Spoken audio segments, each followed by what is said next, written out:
Hi అండి. ఈరోజు beetroot paneer paratha ఎలా చేసుకోవాలో చూద్దాము. మనము గోధుమ పిండిని తీసుకుంటాం కదా, చపాతీ పిండిలో బీట్రూట్ని పన్నీర్ని యూజ్ చేసి చపాతీ చేసుకోవచ్చు. హెల్త్కి మంచిది. బీట్రూట్ అనేది స్కిన్కి చాలా మంచిది అండ్ కొన్ని రకాల క్యాన్సర్లను కూడా బీట్రూట్ తగ్గిస్తుంది. విటమిన్స్ మినరల్స్ పుష్కలంగా ఉంటాయి. హార్ట్ హెల్త్కి బ్లడ్ ప్రెషర్కి కూడా బీట్రూట్ చాలా యూజ్ అవుతుంది. అండ్ మనకి హెయిర్ లాస్ అయ్యేటప్పుడు హెయిర్ లాస్ అనేది తగ్గిస్తుంది బీట్రూట్. డైజెషన్ కూడా ఫ్రీగా అవుతుంది. వెయిట్ మేనేజ్మెంట్ కూడా ఉంటుంది. అందువల్ల బీట్రూట్ అనేది మినరల్స్ విటమిన్స్ ఎక్కువగా ఉంటాయి కనుక బీట్రూట్ని మన డైట్లో యాడ్ చేసుకోవడానికి ప్రయత్నం చేయండి.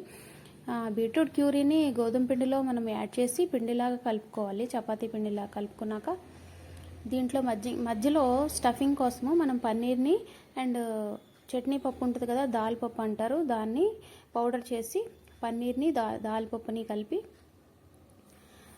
మనము స్టఫింగ్ కింద యూజ్ చేసుకుంటాం అన్నమాట.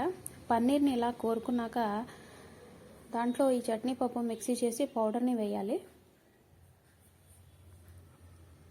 పౌడర్ని వేసిన తర్వాత అందులో చిన్న సాల్ట్, ధనియాల పౌడరు, కొత్తిమీర పౌడరు,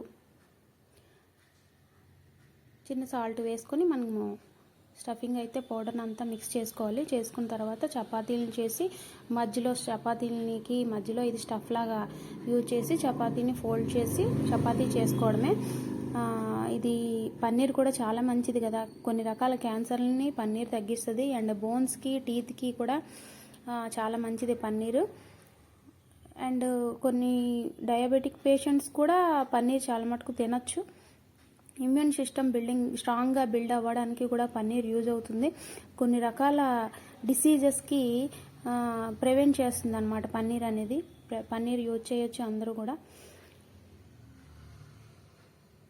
ఈ విధంగా తయారు చేసుకున్న తర్వాత రెండు వైపులా కూడా మనము మీడియం ఫ్లేమ్లో పెట్టి చపాతీని అయితే కాల్చుకొని సర్వ్ చేసుకోవడమే. టేస్ట్ అయితే చాలా బాగుంటుంది. అందరూ ట్రై చేయండి. నా ఛానల్ నచ్చితే లైక్ చేయండి, షేర్ చేయండి, సబ్స్క్రైబ్ చేయండి ఫ్రెండ్స్.